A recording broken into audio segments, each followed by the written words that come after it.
Hello, everyone. I'm Kenshin. Welcome to History Speaks.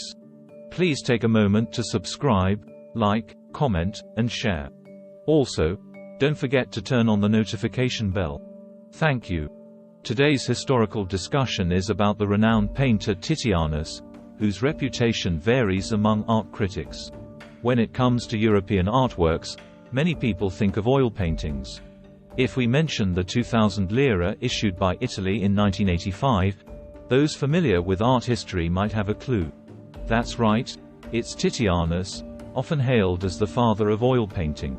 Born in 1490 in the northern town of Cadore, Venice, to a military family, he initially studied under Giovanni Bellini. It was during this time that he met his mentor's brother, Giorgione, from whom he not only learned a poetic painting style but also adopted some of his playboy habits.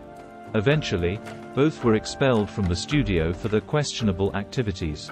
Giorgione's early masterpiece, The Tempest, is considered the first landscape painting in Western art history to subordinate figures to the landscape.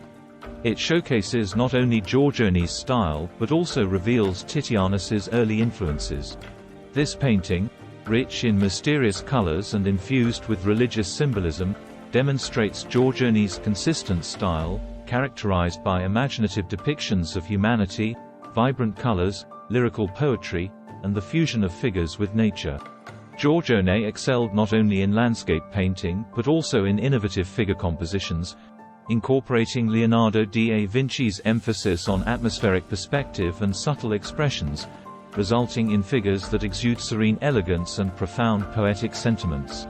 Their final collaboration, the Pastoral Concert, preserved in the Louvre, is one of Giorgione's most influential works among the 30-plus pieces from his lifetime.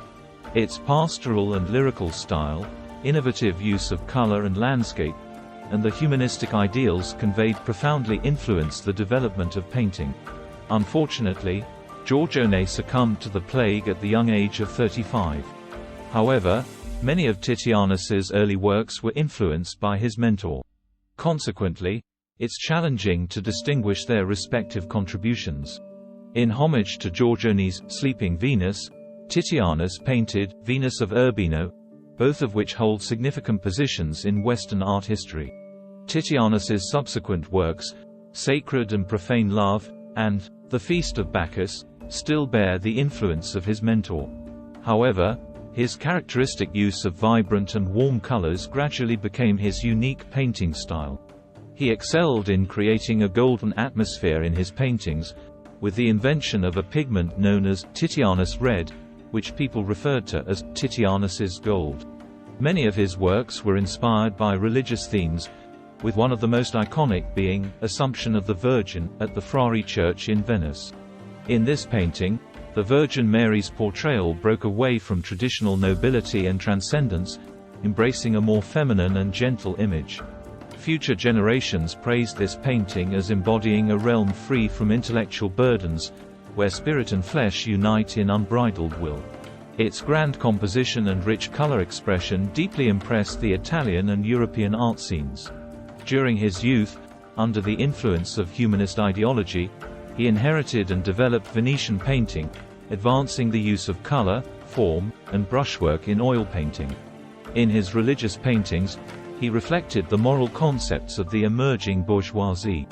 In 1513, Titianus succeeded his master Giovanni Bellini as the official painter of the Venetian government, thus becoming the leader of the Venetian school of painting. The Venetian school, under Titianus's leadership, embraced perspective and could rival the Florentine school. Renowned for their rich color variations and meticulous textures, Venetian painters benefited from the city's maritime trade, which exposed them to exotic Byzantine art patterns from the east. This, coupled with the importation of various rare pigments, fueled artists' imagination and served as inspiration for their paintings.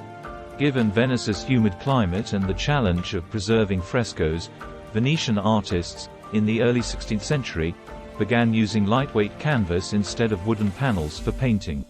Combined with the oil painting techniques from the Netherlands, known for their rich colors and easy modification and preservation, this shift laid the foundation for the canvas oil painting mode used in later centuries. Apart from religious themes, artists found a new source of income in portrait painting. They abandoned the popular style of depicting only the bust since the 15th century and instead focused on half-length or full-length portraits. More importantly, they captured the essence and personality of the subjects, making them come alive on canvas.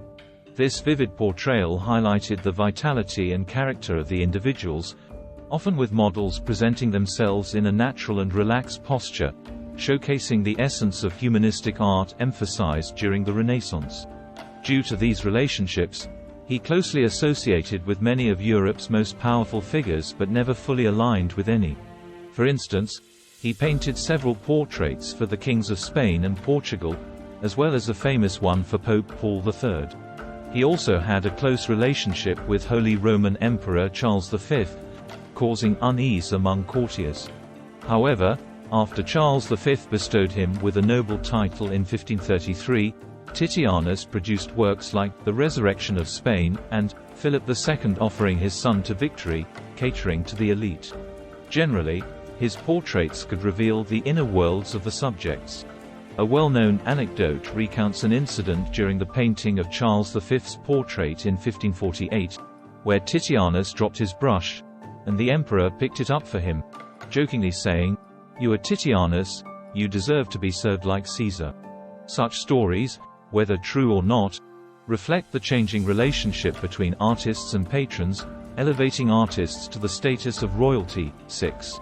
Since Titianus's pioneering example, many artists began adopting similar means of livelihood, becoming freelance painters or opportunists, relying on their artistic intuition rather than solely on patronage for their creations.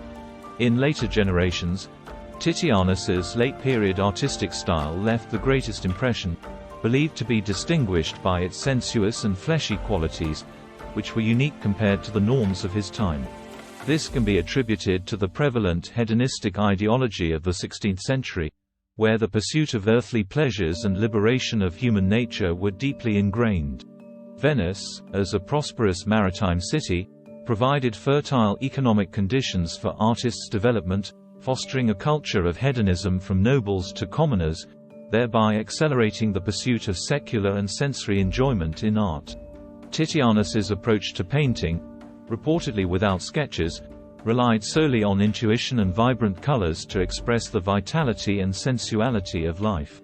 This pursuit not only gained societal recognition and aristocratic appreciation, but also earned Titianus special favor from God, leading to a life of extreme luxury and indulgence. If one were to identify the most extravagant artist of the Renaissance, Titianus would likely be the prime candidate. Next, let me talk about one of Titianus's masterpieces, the Flora, currently housed in the Uffizi Gallery in Florence. Created between 1515 and 1520, Flora, the Roman goddess of flowers, symbolizes youth and beauty in Roman mythology. Titianus depicted her as a dignified and charming young woman, with her robe slipping off and her hand holding onto a corner of her garment, revealing a white Roman-style undergarment. Flora's bowed head conveys a pensive expression, her demeanor graceful, and her voluptuous figure expressing feminine beauty with a pastoral charm. In the previous discussion, Changson mentioned Titianus's fondness for using golden hues, earning him the title Golden Titianus. In ancient Roman mythology, the god of flowers not only symbolized wisdom, beauty, and love, but also represented complete happiness in people's minds. His paintings vigorously countered the hypocrisy of medieval asceticism, praising the beauty of the female form and revisiting this eternal theme in subsequent works. It can be said that his works lacked the meticulous compositions of da Vinci and the subtle characterizations of Raphael. Instead, he excelled in outlining figures against a crimson background, blending light and shadow to bring out the characters' personalities alongside floating colors. No one before dared to depict such vibrant and entirely secular women boldly.